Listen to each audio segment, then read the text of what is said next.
On the 19th of May 2011, the Sri Lanka military effectively concluded the 26-year operation against the LTTE, marking the end of terrorism and separatism in Sri Lanka. After successfully liberating the eastern province, the Sri Lankan army marched towards Kilinochchi, the administrative and de facto capital of the LTTE's envisioned state of Tamil Nadu. But when the Sri Lankan armed forces reached Kilinochchi, this is what they saw.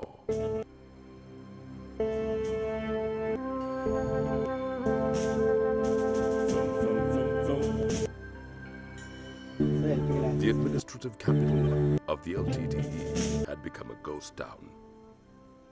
The LTTE had herded the civilian population of the city and the adjacent villages to areas unknown and still under their control. The structures of the main buildings still stand firm. There are no signs of shelling or use of heavy weaponry on the area. The LTTE removed the sheets of these buildings to build their makeshift settlements. The infrastructure of the town and power supply lines are heavily damaged. The actual damages were done from the inside by the LTTE.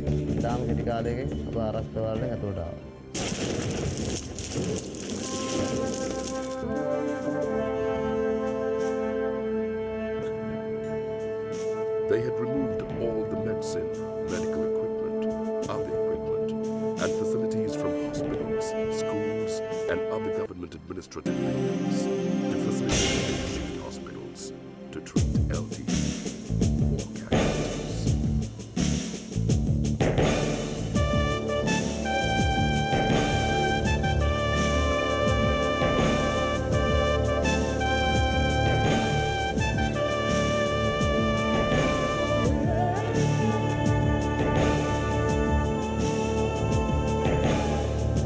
They also grabbed food and other commodities which were provided by the Sri Lankan government for the benefit of the people in this area.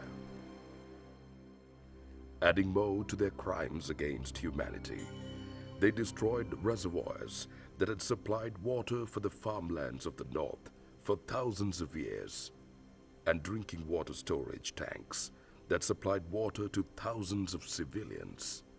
This is the area that was known as the Rice Bowl of Sri Lanka, mainly because of the fertility of the lands and the well-structured irrigation networks.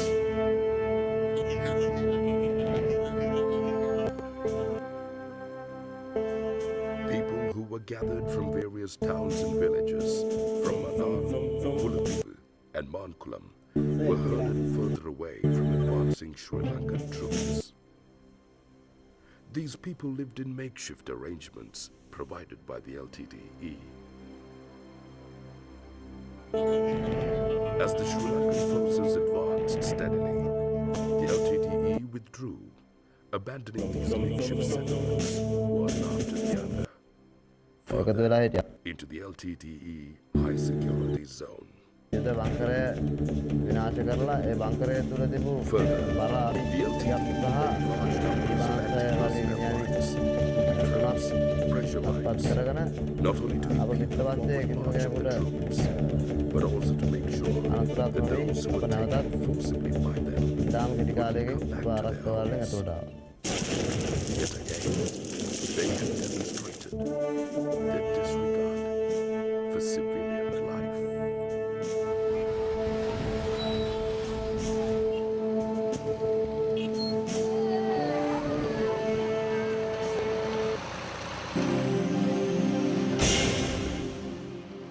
It was the innocent Tamil citizens who managed to escape from their so-called criminals, who revealed these horrific details of their forced evacuation, torture, and repression.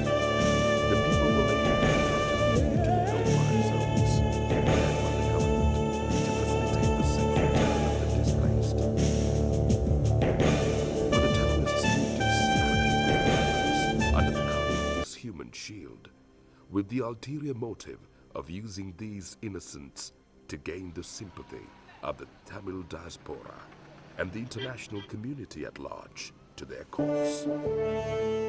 They almost succeeded, owing to the reason that those who gullibly, or even in a partisan manner, accepted what's being dished out by various interested parties and agents with hidden agendas.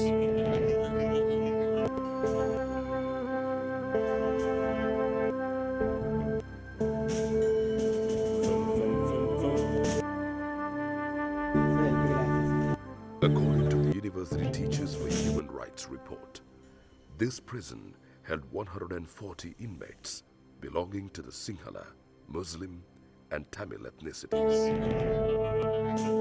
During the last phase of the war, the LTTE, while fleeing with the people, Puntuama, the intelligence chief of the LTTE, unhesitatingly ordered the massacre of all detainees brought into their captivity. A phenomenon that was to last until 60.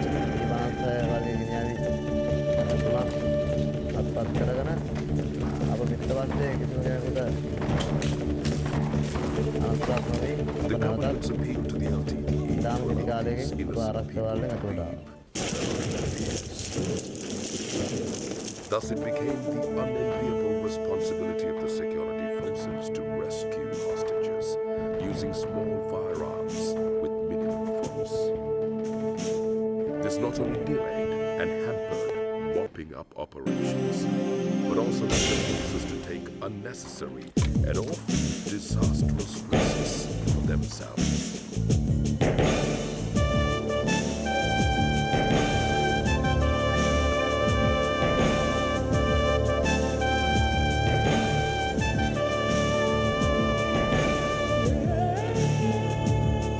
Now the government was assigned the daunting task of rescuing the innocent Tamil civilians from the clutches of their so-called liberators, who used them as a human shield to attack the security forces with mortars, artillery, and other heavy weapons. The government rightly declared that it is its responsibility to provide safe haven to these affected people. Thus, the government appealed to them to move into government-controlled areas so that they could look after them properly. Small groups of people did bravely flee from bad weather, rough conditions, and the inevitable bullets from the tigers to escape from the clutches of their one-time liberators, now turned captives.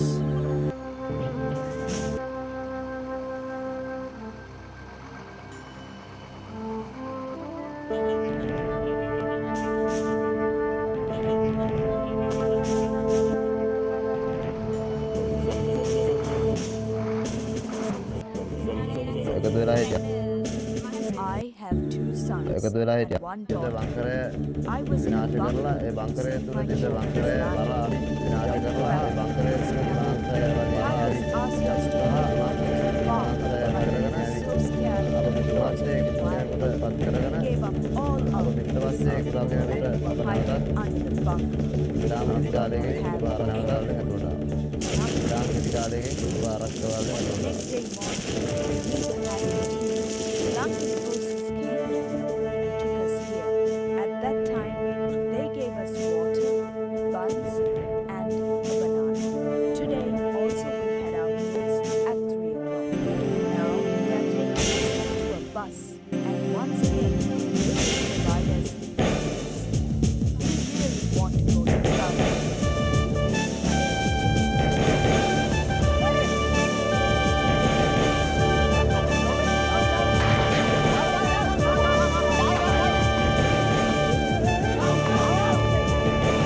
Many were shot dead by gunmen, or were killed by bombs, exploded or spent by terrorist suicide bombers.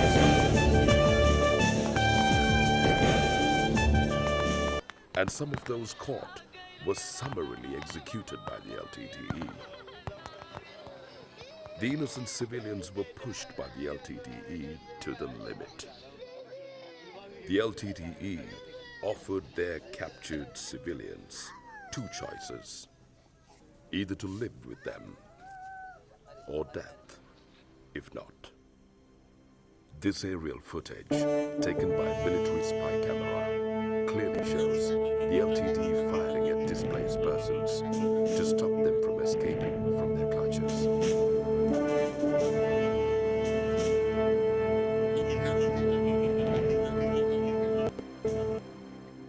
Even with restraints and impediments, the security forces succeeded in breaching the 3-kilometer Tiger Earth Border and penetrated into the no-fire zone in order to rescue and provide safe passage to thousands of civilians held captive by the Tiger terrorists. The terrorists were further pushed back.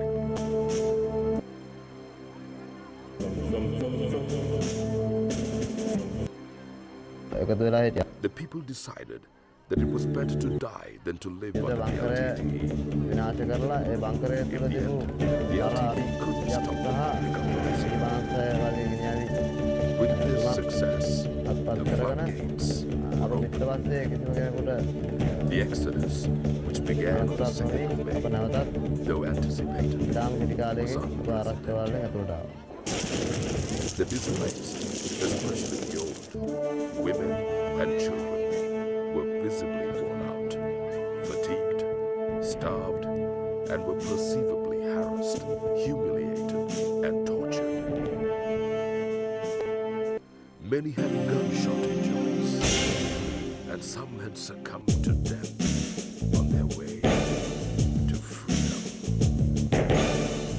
This was indeed a new experience, and a real challenge to Sri Lankan government forces, or to any fighting unit in the world for that matter.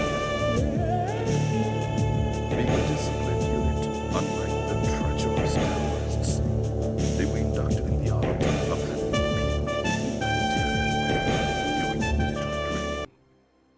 Thus, with dedication, commitment, and eagerness, they went out of their way to satisfy the immediate needs of this mass of war-weary people.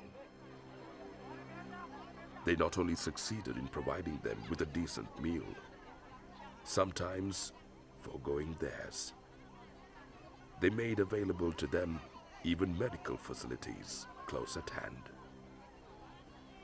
The compassion, the benevolence of the armed forces was not limited only to refugees fleeing the wrath of the terrorists. The LTD cadres who took up arms against them received equal treatment. This female cadre, who was captured after receiving gunshot injuries in the battle, was treated with respect and empathy instead of hatred and contempt.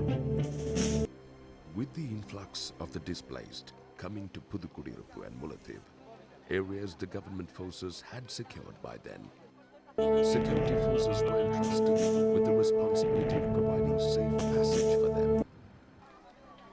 After completing paperwork at the Umathin checkpoint, the displaced were sent to temporary relief centers in Vaudia. The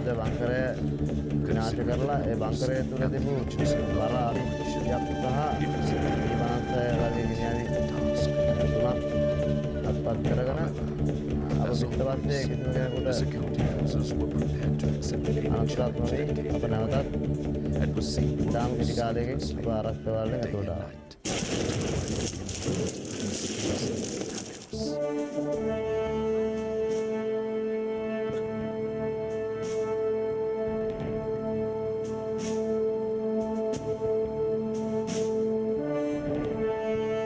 The government, as a result of a well-thought-out process, has introduced the concept of relief villages instead of the traditional refugee camps displaced in fighting. The concept has now been extremely effective in bringing back normals into lives that had suffered the most horrible conditions under terrorist control for over 25 years to facilitate family reunion. Before sending them to the relief villages, They were identified and registered for their security and safety.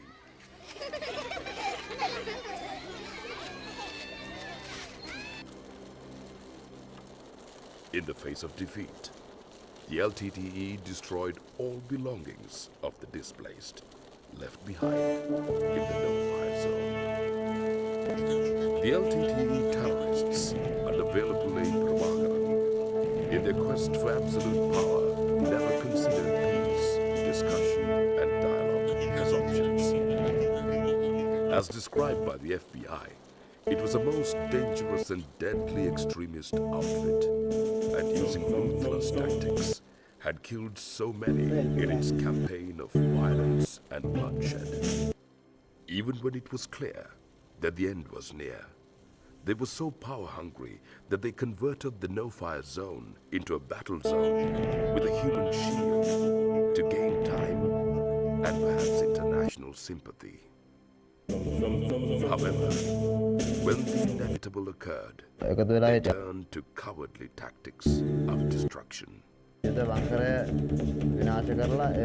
Security Council on Wednesday, the 14th of May 2011, said in a statement that it strongly condemns the LTTE for its acts of terrorism over the years and for its continued use of civilians as human shields, and acknowledges the legitimacy of the government of Sri Lanka to combat terrorism.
එකතු වෙලා හිටියා.